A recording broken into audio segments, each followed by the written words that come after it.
Story of a Mother's Love. First shared publicly September 3, 2016 on reddit.com/r/nosleep. A few years back, I worked as a nurse in the geriatric unit of the hospital in my hometown. There was one old woman there with pale blue eyes whose mind was still fantastically sharp, and her desire to socialize and make new friends set her apart from most others living in that wing of the facility. That woman and I soon became close for this reason. Her name was Yana, and I still miss her every day since she passed.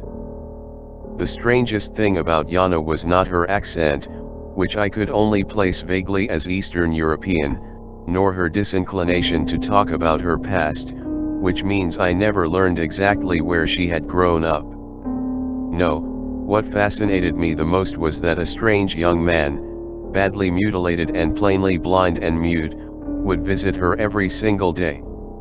His hands appeared deformed, seemingly eroded at each digit down to the first knuckle. But each evening, a little after dinner time, he would visit and they would sit together. She would read to him, or sometimes sing in her frail, old voice. Sometimes they would just hold hands in silence. Finally, I gathered the courage to ask her about this man, and in a strange moment of openness, she agreed to tell me the story. My sister and I were the only surviving members of our family after our father passed away in 1964.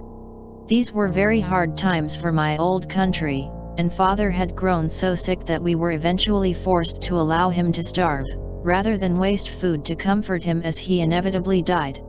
Sister had been losing her mind little by little before all this happened, but I could see in her eyes as we buried father that she had finally gone somewhere far away inside herself. I remember the crows, perched in thick groups like clots of preening black movement, watching us in the cemetery from all of the rooftops.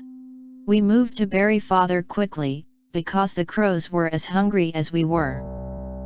Sister took to begging in the streets, sometimes trading sex for rides into the city nearby in the hopes that her begging would be more profitable there. It was during these terrible times that she conceived a son, a bastard whose father was not known to her but who was certainly some manner of predatory monster. This was the only kind of man my sister knew in those days of her life. The child was delivered healthy, happy, and with a glowing spirit that broke my heart because I knew that soon the young boy's eyes would look like mine, and like my sister's. Even on the day he was born, I knew his beautiful, joyous innocence could not last. Sister did not care for her son as she should have, as God and goodness alike demand that a mother should care for her child. She would not change the boy's soiled diapers, leaving this to me instead, and would forget to feed him even when his hungry wailing was ringing shrill and miserable through the whole house. Eventually she began to take him out begging, using the child as a prop with which to elicit the sympathy of strangers. She was most pleased when he looked his worst, and even complained to me once or twice that she could raise no money at all on days that he looked too healthy. I can never forget her final act of cruelty against Vasily. I named him myself after sister could not be bothered. It was morning, and I had walked outside into our yard to smell the air. The child was lying motionless on the ground there, and seemed quite dead, smeared as he was with his own blood. His little fingers and toes were black with frostbite. Sister had not even bundled him in anything when she laid him down hours ago in the dark of night. The crows, which were as hungry as we were, had plucked his beautiful eyes and tongue from his still living body.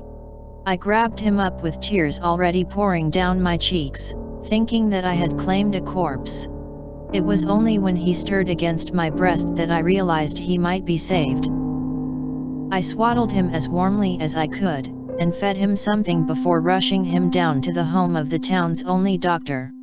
I nearly beat down the front door with my fist, and he answered with sleep still in his eyes because it was so early.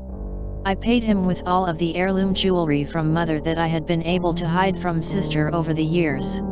An hour or so later, the doctor told me Vasily would live, but asked that he be allowed to monitor the child for the rest of the day. I told him that this would be fine, as today would be a busy day for me. And indeed it was. By evening I had smashed sister's head to a flattened pulp with the cast iron skillet from our stove, obtained a train ticket for passage out of our home country, and made plans to give Vasily the best life that he could still yet have. Vasily, my son now, knows nothing about any of this, of course. I told him only that he was adopted away from a situation which he was likely not to survive.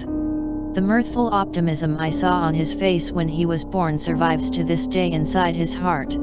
Sister, in all her malice, had only managed to suppress it for a while. And now, almost 50 years later, he still visits his elderly mother every single day. She beamed with pride as she finished her story, and would say no more. And she was right. Vasily loved her so much, and wore no resentment on his face for his injuries. He always seemed to be smiling pleasantly even though, in his blindness, he often didn't know anyone was looking. He visited her every day until she died, and he was holding her hand when she passed. I knew from his interactions with hospital staff that he understood spoken English, and so at Yana's funeral I told him that I had been a friend of his mother's.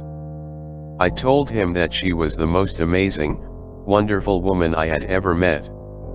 His sad, grateful smile grew deeper, and he nodded his head. His response came in sign language. Yes. She was